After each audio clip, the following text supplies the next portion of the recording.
Oke, kita bahas kesetimbangan benda tegar. Apa yang terjadi ketika benda berada di kesetimbangan? Ya, benda tidak akan bergerak kalau bendanya ada di kesetimbangan. Maka syarat kesetimbangan yang pertama ialah gayanya itu 0. Ya, artinya benda tidak akan bergerak translasi. Ya, gaya di sumbu X maupun gaya di sumbu Y, yaitu sama dengan 0. Kemudian, karena benda diam, benda juga tidak berotasi, maka sigma torsi atau momen gaya itu sama dengan 0. Ya, ingat benda tidak bergerak rotasi maupun translasi. Nah, contoh kesetimbangan translasi. Ini contoh soalnya saja langsung ya. Di sini ada benda, contohnya benda yang dihubungkan dengan tali digantung sehingga bendanya tidak bergerak, berada dalam kesetimbangan. Di sini bendanya bermasa 8 kg, yang ditanya adalah T1 dan T2. Ya, di sini ada sudutnya 37 derajat Celcius, di sini 53 derajat Celcius. Jawab. Nah, kita coba cari yang T3 dulu. Ya, di sini ada benda. Benda itu pasti punya massa, maka di sini ada gaya berat atau W. Ya, kemudian di atasnya ada tegangan tali yang 3. Nah, tadi karena ini adalah sumbu Y, maka kita pakai sigma Fy sama dengan 0. Oke, T3 dikurangin W. W-nya karena gayanya ke bawah ya, gaya ke bawah berarti dia minus. T3 dikurangin W sama dengan 0, berarti T3 sama dengan W. T3 sama dengan, ingat rumus W ya, selalu ingat rumus W itu adalah M dikali G. M-nya massa, G-nya gravitasi.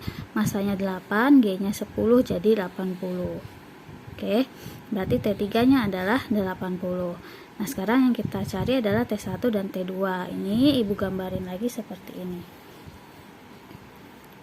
Ya, awalnya ini nih, T1, T2, dan T3. Nah, karena T2 dan T3-nya itu miring, ya kan, miring membentuk sudut, maka diproyeksikan terlebih dahulu. Di sini 53, sudutnya bisa dipindahin ke sini, jadi 53 juga. Ya.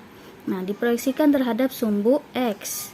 Kalau terhadap sumbu X berarti jadi F lagi T2 cos ya. Sudut yang dekat sama sudut seperti ini itu berarti namanya cos. Ya, kita jadi cos. Kalau misalnya ke sini ya, jauh di depan sudut, gaya yang di depan sudut berarti itu adalah sin. Berarti ini adalah T2 sin 53. Ya, sama yang T1 juga. Di sini sudutnya 37. Pindahin ke sini, dekat sama sudut jadi cos. T1 cos 37. Kalau yang di depan sudut berarti dia sin. Jadi T1 sin 37. Oke, kita masukin ke persamaannya. Kita ambil yang X-nya dulu. Sigma Fx sama dengan 0. Nah, sumbu X kita lihat gaya-gaya di sumbu X. Ya, sumbu X. Sumbu X itu ada T1 cos 37 dan T2 cos 53. Ya, yang kanan itu yang positif. Jadi T2 cos 53 dikurangin T1 cos 37 karena gayanya berlawanan arah. Sama dengan 0. T2 cos 53. Nah, cos 53 berapa? Cos 53 itu adalah 3/5 atau 0,6. Dimasukin di sini 0,6, dikurangin T1 0,8 ya, cos 37 0,8 sama dengan 0. Sini dimasukin T2 sama dengan 0,1 0,8 T1 per 0,6, dapatlah T2 nya adalah 4/3 T1. Nah, berarti ini dapat persamaan ke 1, yaitu T2 sama dengan 4/3 T1.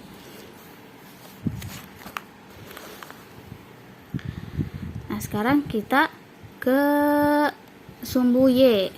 Sigma Fy sama dengan 0. Kita lihat gaya-gaya di sumbu Y. Oke, kita lihat kembali gaya-gaya di sumbu Y ya. Sumbu Y kan ini nih. Ini sumbu Y. Ada T3 dan ada T1 sin 37 ya. T3 T1 sin 37 dan T2 sin 53.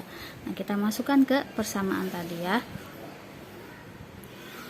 Nah, ini yang di atas kan tadi T1 sin 37 dan T2 sin 53, sedangkan 3 tadi gayanya ke bawah ya, jadi dia minus. Oke, jadi sama dengan 0. Kita masukin T1, sin 37 itu 0,6, sudah Ibu kasih tabelnya ya, ditambah T2, sin 53 0,8, dan T3 nya adalah 80, sama dengan 0. Ya, ini kita kali, 80 nya pindah ruas ke kanan, jadi dia plus 80. 0,6 T1 ditambah 0,8. Nah, T2 nya itu kita substitusikan dari persamaan 1 yang tadi ya, bahwa T2 adalah 4/3 T1. Kita masukkan ke sebelah sini, T2 nya kita ganti dengan 4/3 T1 dikali sama 0,8, dapat 3,2 dibagi 3. Nah, ini T1, ini juga ada T1 nya, boleh dijumlahin ya. Kita samakan penyebutnya, sama-sama 3 dikali 0,6 jadinya 1,8, 3 bagi 3 1 kali 3,2, dapatlah 3,2 ya. Bisa ya, ini mah ini pelajaran SD ya, penambahan pecahan. Sama dengan 80, ini hasilnya adalah 5/3 T1 sama 80, berarti T1 adalah 80 dibagi 5/3 ya, dapat T1 adalah 48 Newton. Nah, udah dapat T1, kita bisa substitusikan lagi ke persamaan yang tadi. Yang pertama, T2 sama dengan 4/3 T1, berarti 4/3 dikali T1 48 sama dengan 64 Newton. Nah, sekarang contoh yang kedua, di sini benda akan bergerak rotasi karena di sini bendanya terhubung sama batang. Nah, bayangkan kalau ada posisi yang seperti ini, batang ini bisa bergerak rotasi. Ya, makanya maksudnya kesetimbangan rotasi. Diketahui massa batangnya 1 kg, berarti W-nya 10 ya. W itu kan M kali G, jadi W-nya 10. Panjang batangnya dimisalkan L, massa bendanya 1,9 kg, berarti W-nya berapa? 19. Ditanya adalah tegangan tali yang ini nih. Oke, keadaannya seperti ini sudutnya 53, dari sini, dari dinding, ini ceritanya dinding ya, sampai ke tali ini adalah panjangnya 2/3 L. Oke. Nah, sekarang kita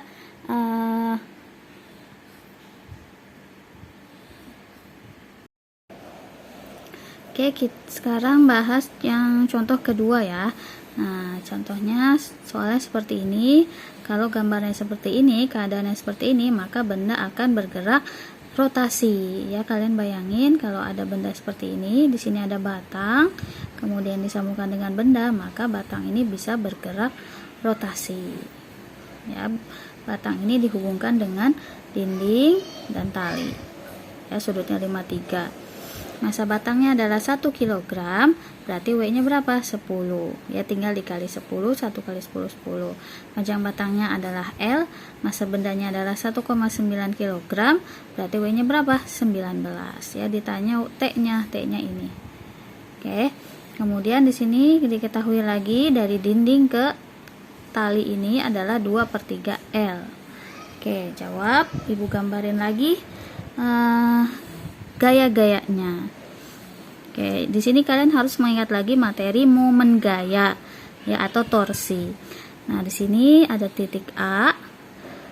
Karena batang itu memiliki berat, di tengahnya adalah W ya. Di sini adalah berat batang, W batang. Berarti di titik B. Kemudian di sini ada tali, ini adalah titik C, dan ini adalah titik D, yaitu si bendanya. Oke, porosnya di A ya, di sini. Oke, kan yang di titik C, di sini gayanya miring ya. Kalau gayanya miring, maka harus diproyeksikan terhadap sumbu X dan terhadap sumbu Y. Di sini sudutnya 53. Berarti yang ke atas, karena gaya ini ada di depan sudut, ya, depan sudut, maka dia sin. Kemudian kalau yang di sini, karena dia ada di samping sudutnya nih, sebelahan sama sudut, berarti dia cos. Ya, cos 53. Oke, porosnya di A. Sigma torsi sama dengan 0. Ya, ingat pelajaran torsi. Kita jumlahin torsi di B, torsi di C, dan torsi di D. Kenapa enggak yang A-nya? Karena yang A pasti 0, karena porosnya di 0. Karena porosnya di A ya, tidak ada panjang lengannya kalau di A ya, porosnya di A. Tidak ada panjang lengannya, jadi dia 0. Oke, torsi B. Torsi B kan berarti yang ini nih. Ada gaya apa di sini? Ada W. Ya, ada W. Nah, dia berapa lengannya? Lengannya adalah setengah lengan, jadi setengah L. Ingat rumus torsi adalah gaya dikali lengan ya, jadi ini W dikali setengah L. Kemudian torsi C. Torsi C yang ini ya, yang tegak, yang kita ambil adalah yang tegak lurus sama lengannya ya, yang tegak lurus sama lengannya. Ingat lagi materi torsi, yaitu T sin 53. Nah, kenapa minus? Nah, ini berhubungan sama arah jarum jam. Nah, coba kamu bayangkan porosnya kan ada di sini nih. Misalnya ini ada pulpen nih, porosnya ada di ujung pulpen, kemudian diberi gaya ke atas, maka pulpennya akan bergerak kemana? Ke sana kan? Pulpen akan bergerak ke sana. Gayanya ada di sini ya, ada di sini porosnya, poros A, kemudian diberi gaya ke atas, maka pulpen akan bergerak seperti ini kan? Gaya arah seperti ini tuh berarti berlawanan dengan arah jarum jam. Kalau nggak kebayang, lihat jam ya, kalau kayak gini geraknya berarti dia berlawanan arah. Kalau berlawanan arah berarti dia minus gitu ya. Dimasukin T53 dan panjangnya berapa tadi? 2/3 L ya, lengannya dari dinding ke titik C ya, 2/3. Kemudian yang torsi D. Torsi D itu adalah berat benda sama panjang batangnya, karena di ujung ya berarti dia L ya, 1 L. L-nya boleh dicoret, anggap saja dibagi dengan L semua.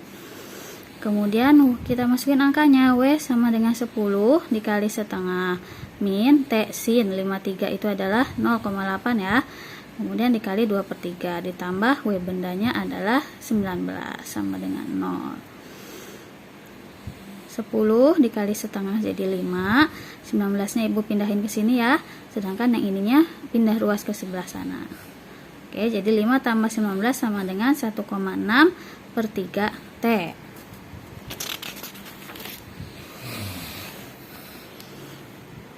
Nah, sini ya, 5 tambah 19 sama dengan 24 sama dengan 1,6/3 T. Ini jadi 24 dikali 3 ya, 24 kali 3 dibagi 1,6, berarti T nya adalah 45 Newton.